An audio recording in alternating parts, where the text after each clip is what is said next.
后壁相关物产展结合了真侪后壁在地店家，为10月28到10月30，伫台南大湾坝举办特卖。市长黄伟哲嘛特别出席活动，并现场制作手工红菇粿，到店来推荐后壁好物。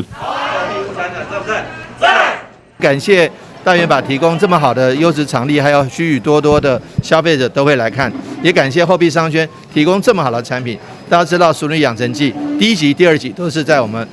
主要的场景都是在我们后壁来拍的。那想去看看嘉玲的家，想去看看嘉玲的药铺，想去看看后壁的美食，通通都在大圆柏。所以呢，你来大圆柏可以看到这么多的美食，这么多的物产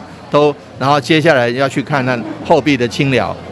参与后壁相关物产展的店家有卡多粮食故事馆、益昌碾米厂、富贵食堂、果干茶铺、璞玉树文创园区、丰盈米厂、瓜田欧金、没朋友、木尔 Max More 等商家共同参与，做伙行销因的特色商品。后壁物产展呢，就是顾名思义，就是我们很多后壁那边的相关的好物，然后一起来这边销售，包括有卡多粮食的好酱啦、米果，然后或者是邦农米厂的好米饼、蛙桂，然后或者是我们的璞玉的米汤，然后我们的益昌米厂所提供的这个熟女包，或者是熟女米，还有我们的木耳、邦花农田，或者是我们关田的这个乌金，都是非常非常多的好物可以来买。那还有我们的富贵食堂，可以来这边吃得到我们在地的挂丢啊崩，都可以在这边吃得到。会让参与物产展到其他区域行销，也和餐店的店家非常的感谢。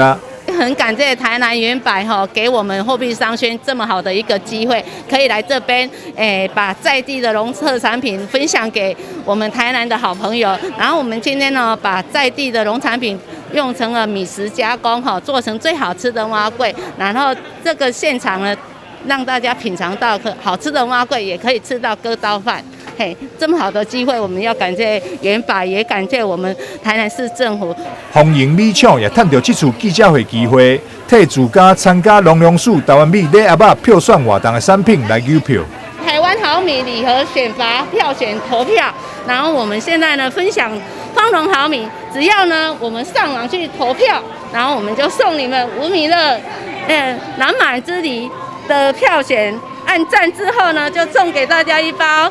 台南月光米最好吃的台南16号最好吃的品种与大家分享哦。后壁相关物产展活动只到10月30号为止，介意优质农特产的观众朋友千万唔通错过。